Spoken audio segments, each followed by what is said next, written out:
नमस्कार. काही आठवड्यांपूर्वी सर्वोच्च न्यायालयाचा एक निकाल जाहीर झाला. आपल्याला माहिती आहे की न्यायव्यवस्थेत न्यायाधीश म्हणून प्रवेश करायचा असेल तर त्यातली पहिली पायरी जी असते ती न्यायव्यवस्थेत दिवाणी न्यायाधीश म्हणून नेमणूक होणं.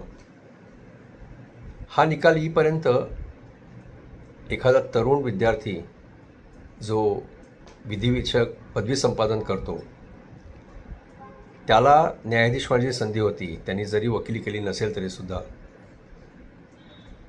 त्याला त्या परीक्षांना ॲपियर व्हायला लागायचं आणि परीक्षा आणि मुलाखत ह्याच्यामध्ये त्याला यश संपादन करता आलं तर त्याची न्यायाधीश म्हणून नियुक्ती व्हायची.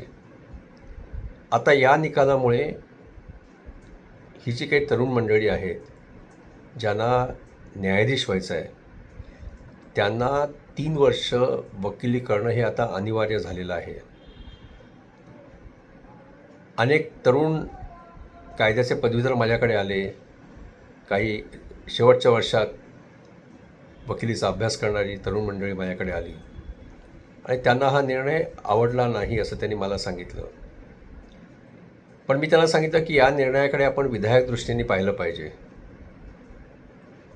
हा जो 3 वर्षाचा काळ आहे हा काळ ज्यांना न्यायाधीश म्हणून दिवाणी न्यायाधीश म्हणून काम सुरू करायचं आहे त्यांच्या दृष्टीने अतिशय महत्त्वाचा असू शकतो.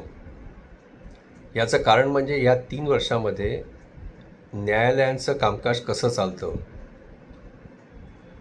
काही न्यायाधीश कसं चांगलं आणि शिस्तबद्ध पद्धतीने काम करतात, न्यायालयाकडनं सामान्य माणसाच्या अपेक्षा काय आहेत, हे सगळं जाणून घेण्याची संधी असते. आणि हे करत असताना आपल्या समाजाची स्थिती काय आहे किंवा समाजाच्या न्यायालयांकडनं काय अपेक्षा आहे याचं ज्ञान आपल्याला प्राप्त होऊ शकतं. या 3 वर्षामध्ये या लेखी परीक्षेकरता अभ्यास करत असताना आपल्याला विधी सेवा प्राधिकरणाचे उपक्रम आहेत त्या उपक्रमात सामील व्हायची संधी मिळेल. ज्याला आपण ॲक्सेस टू जस्टिस असं म्हणतो ते खरोखर किती मोठ्या प्रमाणात आपल्याकडे उपलब्ध आहे हेही आपल्याला शिकायला मिळेल. मला नेहमी असं वाटतं की एखादी व्यक्ती जेव्हा न्यायाधीश होते तेव्हा त्याला कायद्याचं ज्ञान हे आवश्यकच आहे. कायद्याचं सखोल ज्ञान हे अत्यंत आवश्यक आहे. तो प्रामाणिक पाहिजे आणि एक प्रकारे त्यांनी या कार्याला या कामाला वाहून घेतलं पाहिजे. ज्याला आपण डेडिकेशन म्हणतो ते त्यामध्ये असलं पाहिजे.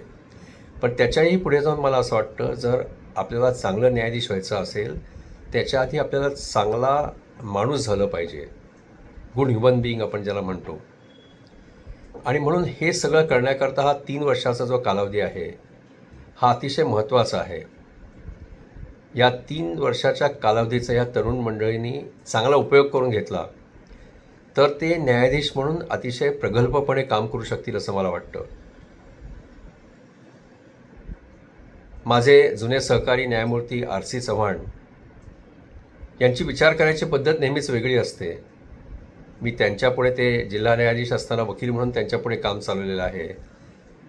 रजिस्ट्रार जनरल म्हणून त्यांची कामाची पद्धत पाहिलेली आहे आणि उच्च न्यायालयाचे न्यायाधीश म्हणून त्यांच्या कामाची पद्धत पाहिलेली आहे. त्यांनी असं म्हणायला हरकत नाही की न्यायव्यवस्थेला वाहूनच घेतलेलं आहे आणि म्हणून त्यांना ही विलक्षण कल्पना सुचली आणि त्यांनी हा एकलव्य हा प्रकल्प जन्माला घातला.